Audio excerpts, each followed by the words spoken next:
Buongiorno o buon pomeriggio, se siete sopravvissuti al vento gelido che sta percorrendo Milano. Siete arrivati nel posto giusto perché, come vedete, siamo al coperto, fa caldo, si sta molto bene, e siete arrivati nel posto giusto perché la conversazione che avremo per la prossima ora dovrebbe essere molto interessante. Dovrebbe essere interessante, ma dovrebbe essere anche in inglese, perché uno degli ospiti abita a Londra e quindi spero che non sia un problema per nessuno. Per avere una conversazione più fluente andremo non in italiano ma direttamente in inglese, e quindi direi che con le ultime parole in italiano potrei introdurre la persona italiana che c'è su questo palco, che è Silvia Tarassi. Buongiorno a tutti. Hi everyone. And then we can start finally with English and give a warm welcome to Shain Shapiro. Hi. My name is spelled wrong, which happens every single day. Well, my grandmother used to spell my name wrong, so it's okay. It happens to me as well, so it's not a problem. I was just telling that this is likely to be a quite interesting hour spent together, because we're going to talk about two books. Because Silvia, together with Andrea Minetto... I have his book, because I'm a good... You are well organized. Silvia is Silvia. always well organized. She's I'm the organizer here, I think. Somewhere in my bag... it's actually that I have a bag and you don't, that's the point. But I have the two books we are presenting. This is the one of Shain, and this is mine. And Shain's book has just been translated into Italian, Ecosistemi musicali, grazie alle edizioni EDT. Il titolo in originale, the original title is This Must Be the Place, which is a quite interesting reference to a movie from an Italian director, by the way. Oh yeah. Yeah. That wasn't intentional. Oh, that's even better. It's my love of the Talking Heads. Okay. That influenced the title of the book. And Silvia's book, that was written and assembled together with Andrea Minetto, is called I Festival Diffusi, which describes something that's really crucial here in Milan. So, Silvia, I would like to start first with you. Could you briefly explain what Festival Diffusi are? Because we know what festivals are, maybe, but Festival Diffusi might sound confusing to someone. Okay. Well, I have to start saying that I have not found yet a translation for that, but more than that, we need to explain it because we are actually in one of these festivals, which are peculiar of Milan at least, but they are spread everywhere. As you can see, we are within the Milano Music Week, which is one of the Festival Diffusi. So these city festivals, in fact, the most famous one is probably the Fuori Salone with the Design Week. The idea is to have, as in the case of the Fuori Salone, there is a design fair, but then so a very institutional organized things, but then there are events spread throughout the city through the Fuori Salone, so in a more bottom-up approach. So all those organizations being part of these specific creative industries are bringing projects and ideas within the week. And this is the case of the Milano Music Week and of Line Check being the more professional content. But there are other examples with, if some of you are from Milan, Book City, Piano City, there are many of them. There is the Art Week, which is a contemporary art fair called Mi Art, together with a week involving all the contemporary art institutions. We will have time to explain, but the thing which connects these festivals to this debate and also to Shain book is they have been used as a policy strategy by the municipality of Milan in the years while I was working there with the other person writing this book, Andrea Minetto, for the previous deputy mayor. And they came because of that. So I stopped for now. I hope I was clear in my explanation, but happy to connect, the topic of the book with Shain issues, Shain's idea. Well, Shain, after listening to Silvia's response, do you feel that these so-called festival diffusi could fit into your book? Yeah, of course.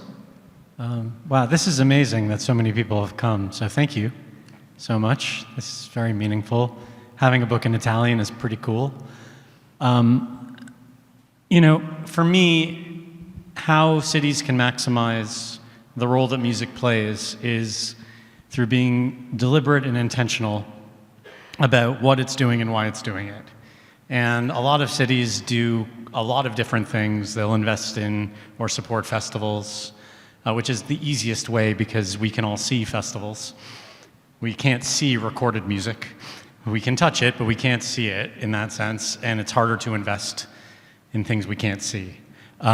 So part of that strategy, to me, would be something like a festival diffusi, as I see it, which is kind of a mixed, a multi-week or multi-dimensional kind of art, music, cultural festival. But I think it needs to come with a data and evidence base to understand why are we doing it, what are our objectives, and how does it impact other policies and strategies that the city cares about, right? The whole point for me about how music can impact a city is to understand what a city cares about and understand what a city prioritizes. Because cities are just decisions and priorities that are made and taken by people, right? You say, I'm going to invest in that part of Milan and not invest in this part of Milan. I'm going to put money into that social program and I'm not going to put money into that social program. And I believe that the more that we understand the questions that cities are asking in general, how can we create jobs? How can we retain students? How can we support the version of tourism that works for this place? How do we do so in a way that involves everyone that lives here? That's where, to me, incorporating music into those questions is where we can see the most value and where we see where we can make cost-effective investments into music, which then could manifest themselves in a festival like this, right? A lot of cities put a lot of money into festivals, which is great, but most festivals... So that's great. We need cities to yes, I'm not, put some money on it. I'm not sure about it, actually. No, but a festival is ephemeral, right? A festival has a beginning and an end. And I have seen a lot of communities or cities invest in a strategy through events. And that is one element of a strategy. It's not a strategy. And I think that it's because there's continually there's a lack of understanding of how music works, right? Most people in Milan really could care less about how music gets to them so long as music gets to them. And to me, investing in a music policy in a city is to invest in the systems, invest in the processes, invest in the places and the spaces, so we can enjoy and celebrate the things that are in front of us, but not forget about what it takes to get it to us. And sometimes if we just do festivals, we just celebrate things or look at the economic impact of that one festival and forget that there's 360 other days a year that we also should be investing in and understanding through music.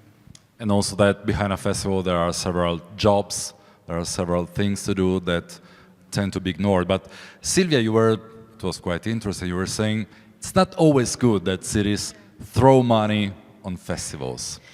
Yeah, well, the point I'm making in the book is actually there is a long history in Italy about policy of events, starting from Rome, and as you were saying, they are ephemeral and so on and so forth. But the things I'm trying to explain in the book is that there has been a completely shift in cultural policies in Italy in the last years, from municipality being direct organizer of festivals, in becoming, enabling, valuing their music ecosystem through but festivals and events have been one of the ways they have been doing so. So this shift is a quite peculiar one, because the event becomes just a mean to reach something else.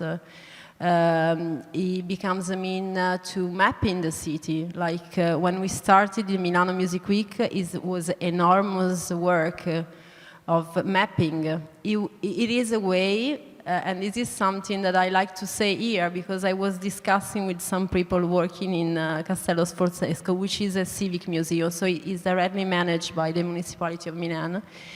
It is also a way for people working in a municipality to find new ways of working. Let things about people used to work in their office and just caring about their own world, and now having these kind of things. Having you in their room, I don't know if there's someone here, but I shake hands before. Starting to work on private and public partnerships, on collaboration with people which have nothing to do with public bodies, is a completely different way of working, but it's the only way we can do to really enable a music ecosystem to grow. So really the festivals, because I'm a very critical person, so within the book I make a big critics to this model. And this is something that is also in Shain's book, saying that sometimes policy making are in their making. So we don't always know if a strategy is not there, all the positive and negative effects they will bring. Because as he was saying, they don't depend only on us. Because his city is a very broad thing. There is the deputy mayor for culture, there is urban planning, there is tourism. I'm talking very much about how this format have been used as a marketing strategy. So it's very difficult to understand the effects in the long term if you don't have, as you were saying, a clear objective. But yeah, I didn't answer actually to your question. So my mark is 0 actually. But I mean,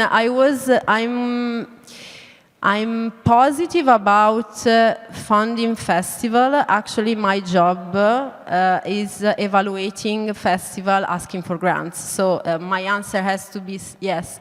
But I'm against a municipality being a direct organizer of events and festivals. This is a way of being against a competitive market. So I'm totally against that. But still, there are several brilliant case histories in Shain's book. And for instance, Huntsville was really interesting. So let's pretend I'm a mayor of a city. I come to you. Why should we pretend? You should run for the mayor of a city. You look like a mayor. You look like a mayor. Next elections, we're going to think about it next elections. But let's say I've won the elections, so I come to you and I say, man, I want my city to become a music city, starting from scratch. What about... No mayor really does that. What do they do? But sometimes it happens that some cities, like Huntsville, for instance, realize that it could be effective to become a music city. What about the first things you advise? Yeah, so first, we all have to think about music differently. When I say the word music, it means something different to each and every one of you. You have your own personal relationship with music, the bands that you love, something from your history, right? I do too, we all do.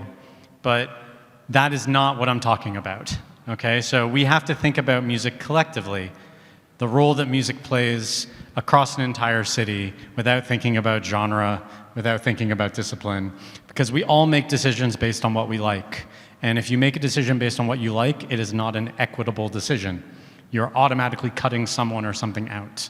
So if we want to invest and understand the role that music can have in a city, Mayor, Mayor Damir, all right, the most important thing is we have to treat it like we treat anything else. So we have to build the data and evidence base to understand it, which is what Silvia says. Some of this stuff is admittedly kind of boring. It's mapping, it's understanding where everything is, how much it's worth, how it fits together, and then aligning it to questions that you're asking about other things. So in my book, I wrote a chapter on a city that I worked in the US called Huntsville. Has anyone been to Huntsville? Okay. One person has been to Huntsville? Wow. I better watch what I say then. No. I actually don't know where But it's in Alabama. It's everyone's heard of Nashville, right? Yeah. Okay, it's an hour south of Nashville. It's close to Nashville. Huntsville is where NASA is based. You don't know, the space program. Who here has heard of NASA? Okay, most people, right? So the challenge is NASA needs scientists and engineers and smart people to work for them. And there are lots of companies that service NASA, engineering companies and stuff. Huntsville, but the challenge to Huntsville was it was struggling to recruit people because most of these people that they needed lived in Silicon Valley, right? Where would you rather live, in Silicon Valley or in Alabama? Just off the top, right? So I actually would pick Alabama, but so this is where music fit in, is we looked at music as instead of a hammer and everything was a nail and the solution was just more music everywhere, we asked different questions. We said, how do we create jobs in Huntsville that people want to move for? Because we need people to work here. So music was part of a group of decisions. So another thing that they did was they created a major league football team, a soccer team, right? They also created a baseball team, and they have the best name. They're called the Rocket City Trash Pandas. That's the name of the baseball team. But this was it was a quality of life initiative, is what it's called in America, but it was a way to create jobs. So if you're going to attract smart people who could choose where they want to work, you need to provide them with something after 6 p.m. You need to provide them with a good quality of life. And we discovered in our research, when we worked for the city, that the city was losing hundreds of thousands of euros, essentially, every week, because people were leaving during the weekend to go see concerts in Nashville and in Atlanta, because there was nothing to see in Huntsville. So it was all an investment in quality of life and investment in jobs. It wasn't really about the music. That music was part of it, but through that, we were able to engage with the community and look at all sorts of ways that music impacts people in Huntsville. Everything from race relations to fighting poverty to the zoning system and how land is managed. Again, serious stuff. And we saw that music could be a way to address some of these challenges. So as part of the strategy, the city invested in music policy. They hired a person responsible for music, a music officer in the Department of Economic Development, not the Department of Culture, because no one cares about the Department of Culture in this context. When it comes to creating jobs, that's a big problem. We create these separations. And we created a music board, but we codified it in city law so that when the music board says something, the city council has to respond. This is, again, it's technical, but it matters because when music tends to argue for something in a city, how many people care outside of music? Because are we taken as seriously as the airline industry or the tech industry or short-term rentals or any other industry in a city? So so the model with Huntsville was, how can we incorporate music into a bigger issue? And then how can we use that momentum to create systems, processes, new venues have been built, new groups have been developed. The thing I'm most proud of is we created a music instrument library, because accessing a music instrument is expensive. A lot of people can't afford it. So like a library, we created one for musical instruments, created 2 jobs because you need people to take care of the instruments. This is all part of a music strategy, right? So it's how it integrates into everything that a city is looking to improve, the decisions and the priorities that it takes. Sorry, I think that was too long, but I want to make sure I explained it properly. Absolutely, but let me be the musical journalist that I am. And the question is there any musical genre that's more effective than others? Before answering... Offended or affected? Effective. Effective, sorry. I'm asking you this for a specific reason that's quite connected to Italy, because here the common sense is that some sorts of music, some kinds of music need and deserve to be founded more than others. Classical music more than pop, jazz music more than electronic music. Yeah, because they're a lot older. No, but it's true. When was amplification invented? Musical amplification, when did, you plug the guitar in and say this, so, there's generational things. I don't think that any genre deserves anything more than any other genre. I'll just be honest. I think that all music matters, and we create these divisions that in some communities end up criminalizing hip-hop, right? And continuing to make places more racist rather than less racist, or more classist rather than less classist. So the most effective genre is usually the genre that the mayor likes.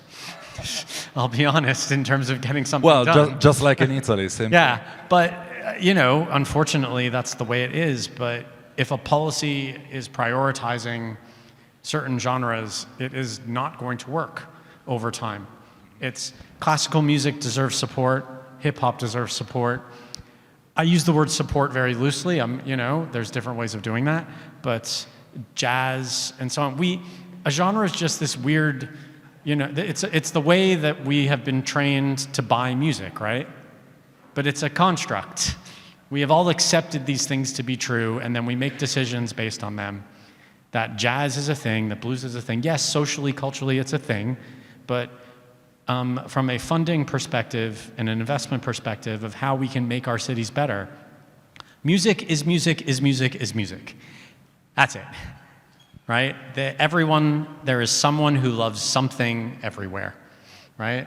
Until I can get like metalcore invested in a city government, I'm going to keep fighting. Silvia, is Well, music, I'm not music... totally sure. Yeah, disagree. We're here to... No, in the sense that to me, first, I think that some genres are supported more because they have another structure in terms of representative bodies, corporations. They are more structured to lobby to get money. So that's the point. So it's not just a matter of being old. It's a matter of being structured.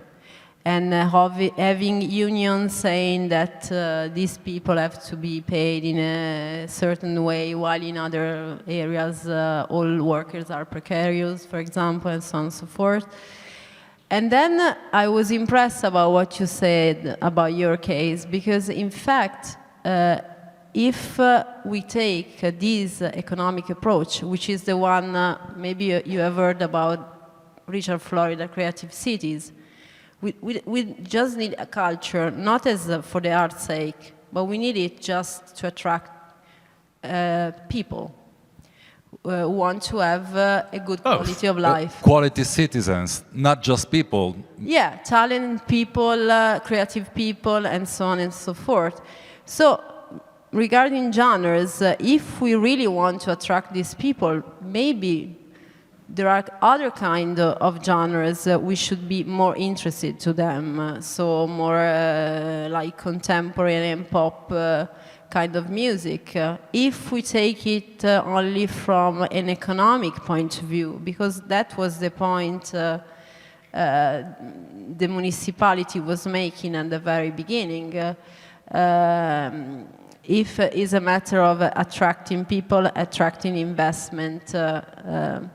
But then there is all a matter also of probably an identity that that city has. Maybe there is an history in it which connects to a particular genres, which has to be supported, but which need to be in some way connected to other kind of genres. So the music ecosystem need to be as broad as it is. I make you, for example, an example. If you want to participate to candidate your city to UNESCO Creative Cities of Music, if you are, for example, Cremona, which is famous for the violin, you shouldn't present the things related to the violin, but everything else, because it's obvious that you already have this asset.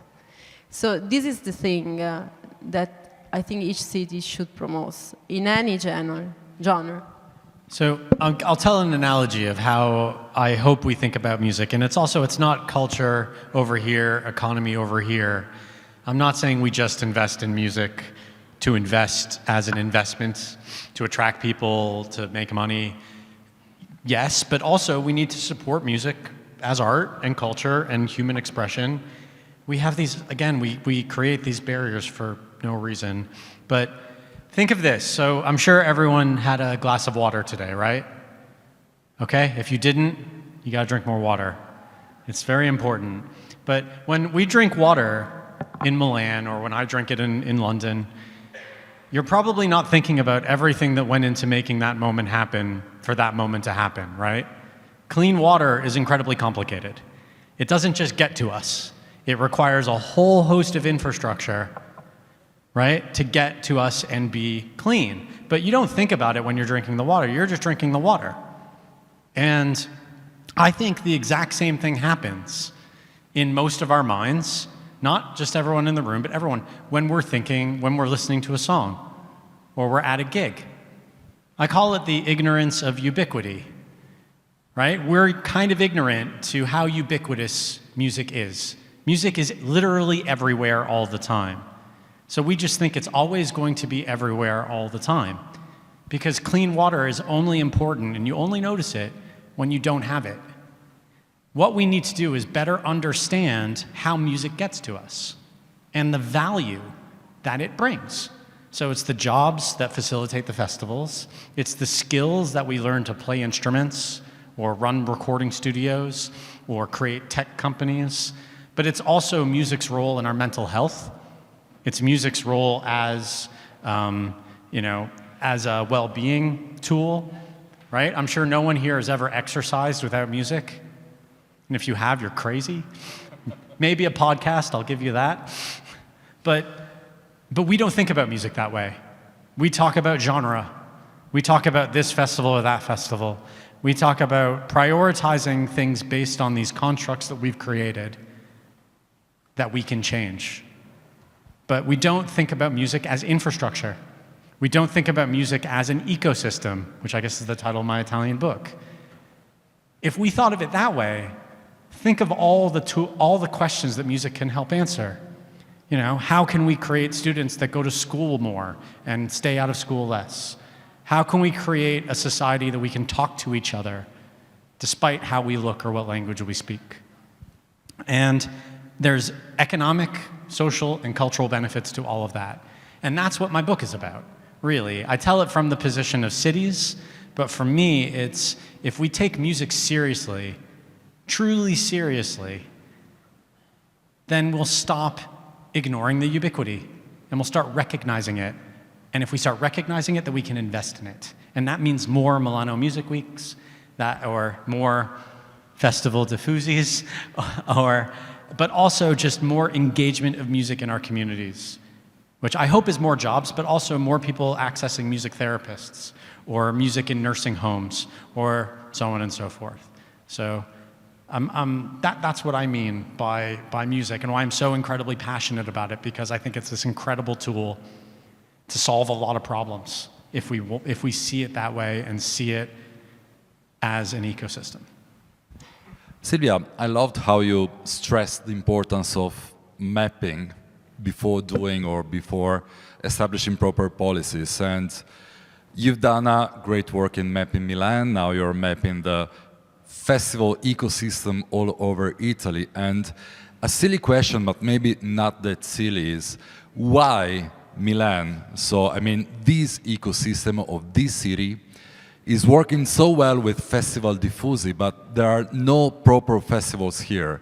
Even if the record labels are here, the booking agencies are here, the artist managements are mostly based here.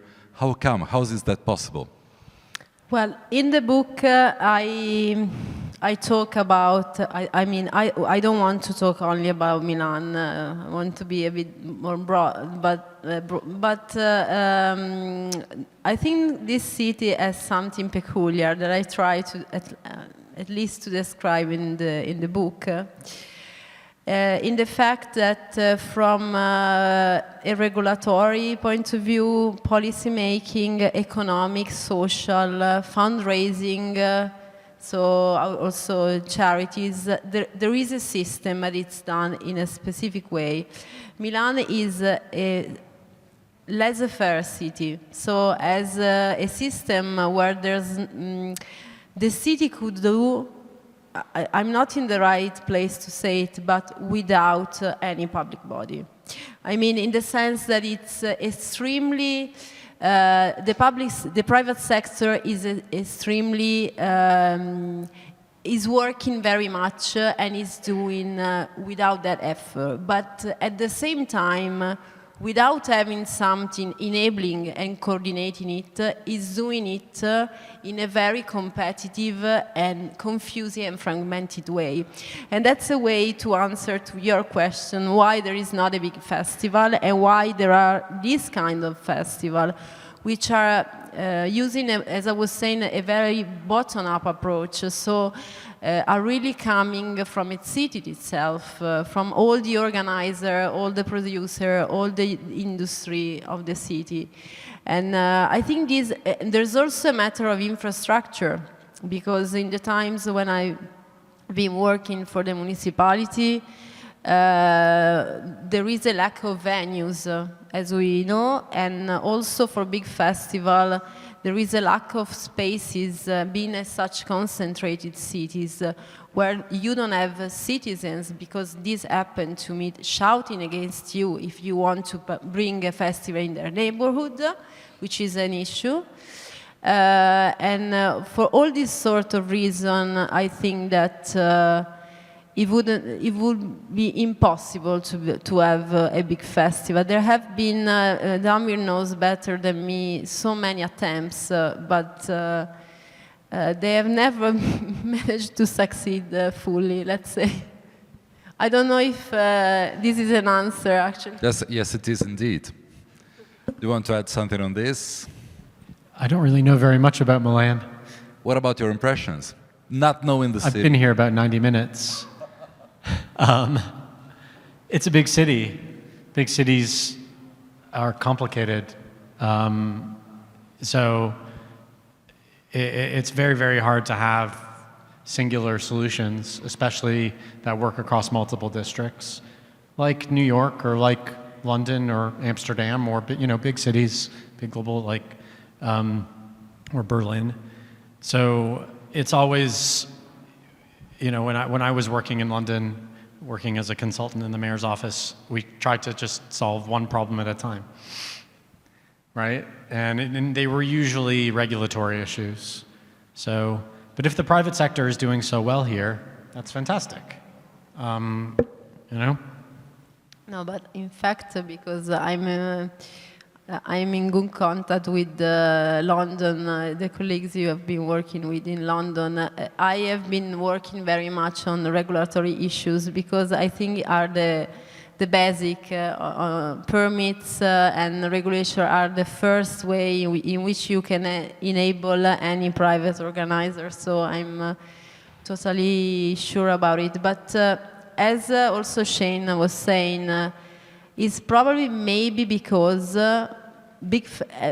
Shain said often in the book, but maybe a solution for a city is not for another. So the solution for Milan is maybe not to have a big festival, but to have something else, let's say. More music is not always the solution. I found that. I want it to be, but it's not always the solution. Yeah, sometimes it's poison, and sometimes brings to sort of bad gentrification. You were discussing that in the book. Yeah, that's a very complicated word, gentrification. That is good and bad. It depends on how it's used. But yes, it's about data. It's about understanding why decisions are being made. You can manage the impacts of a decision if you understand what they're going to be. So setting up if not setting up a festival in Milan is the right way to go, great. Maybe there's opportunities here in terms of new ways of recording music, or music education, or AI, or music in healthcare, which is a hugely growing industry.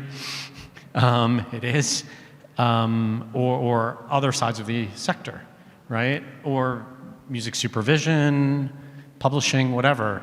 But I think it comes back to a lot of cities don't understand the differences between these things, because music is a complicated business, and it is not often very well explained to to a person who is not working in it. And cities and mayors and these organizations have to make decisions very quickly. They have to be both reactive and proactive.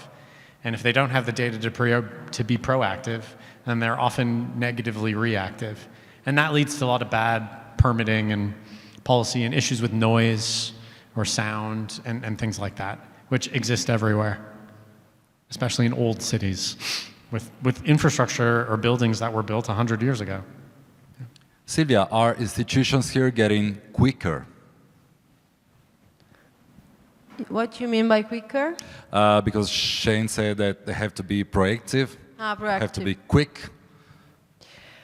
Well, I mean, it would be another talk.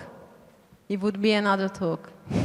No, in the sense that in the book I defend a way of getting rid of this way in which public bodies had to become entrepreneurial, have to think about always the economy. They have to look for the public good.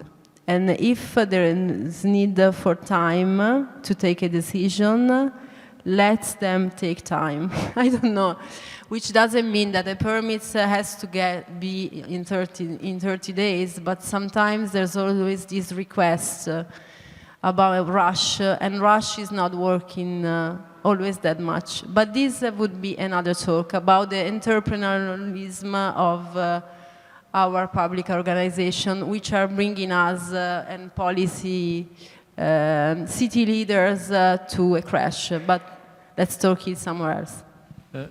The world is changing so fast every day. The music industry is changing every day. I don't understand a whole chunk of it, and I try really hard every day to understand. It's immensely complicated, but the core behind all of this is quite simple. People want a place to live for rather than just a place to live. They want they want safety. They want to feel healthy. They want to feel welcomed. They want to have a connection. And no matter how online we get, we all have to live somewhere, right?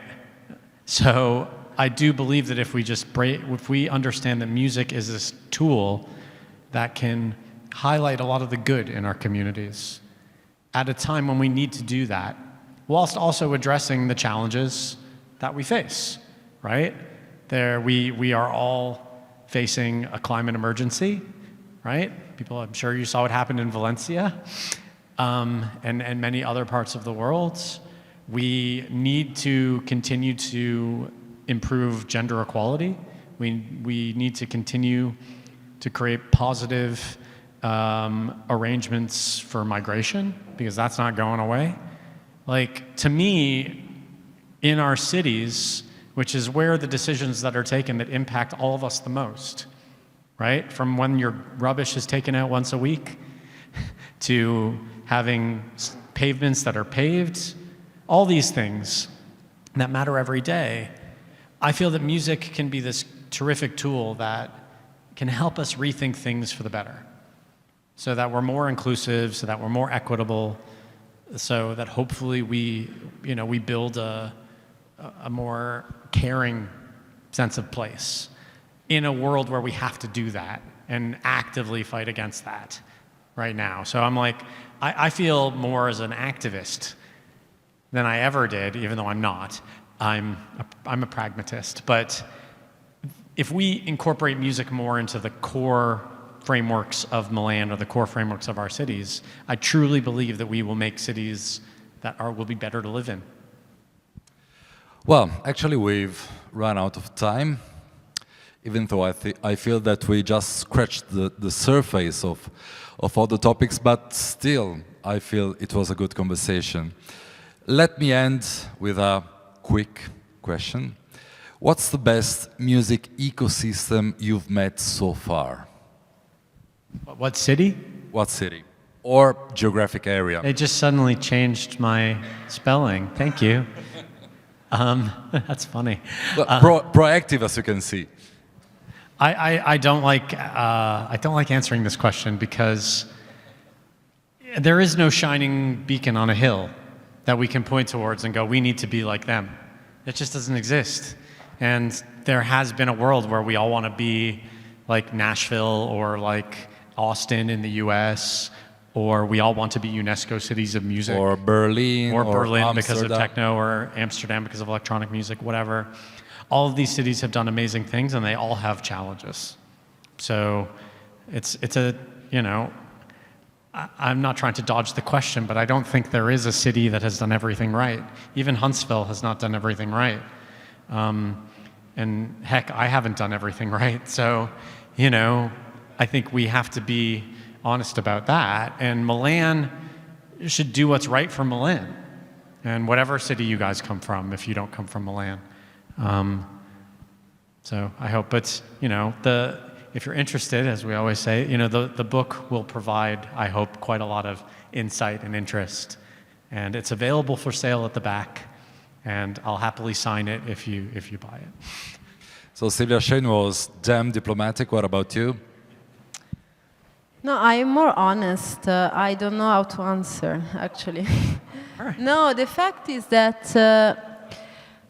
sometimes you come up also with these narratives about cities having a better music scene because having a more difficult economic or political situation, rather of cities being more on a general situation of wealth, but then being less creative. So there is all a narrative around it, but it's really difficult to judge. And also to point out the positive and negative externalities, because we have seen it, cities like Berlin. Then you have a good music ecosystem, you have a good club scene with a good representative bodies defending it. But then, without knowing, without realizing the negative effects it has on tourism, economic development, it was something that they didn't expect. So is that still a good music ecosystem? I don't know how to answer. So finally, we'd end up the panel saying that we don't know how to answer. So that's the best way. Berlin has some great programs, though, but they have a lot of challenges.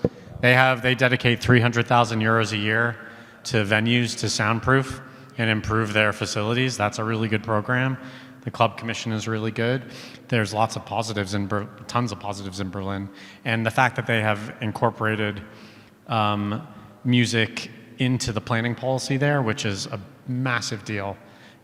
Because music used to be the same planning line as strip clubs and betting shops, I think. And last year they changed that and they gave it its own. This is something we've been working on in the UK and haven't been successful. So yeah, but at the same that's time, great. music was part of all the over-tourism, gentrification. It was actually part of these externalities. Bad policy is as well, yeah. Yes, of course. We should have a conversation. That word gentrification really is a very complicated word, but we can't blame just music for gentrification. you can't just, you can't blame, but that's the thing. Just the more we understand, the more we care, the more we can see how things are going to get better. Well, thanks a lot. Silvia Tarassi. And Shain Shapiro, you can chase him. C'è il suo libro in vendita, potete beccarlo, ve lo Anche il potrà mio anche dovrebbe firmare. esserci, penso. Ancora meglio, c'è anche Festival Diffusi di Silvia Tarassi e Andrea Minetto. Yes. Grazie Thanks a for tutti. coming. Thank you. La Milano Music Week continua. L'annuncio che di solito mi dicono sempre di fare, se vi siete già prenotati per il prossimo incontro potete restare qua, vi controllano il QR code, altrimenti cambio turno. Grazie a tutti.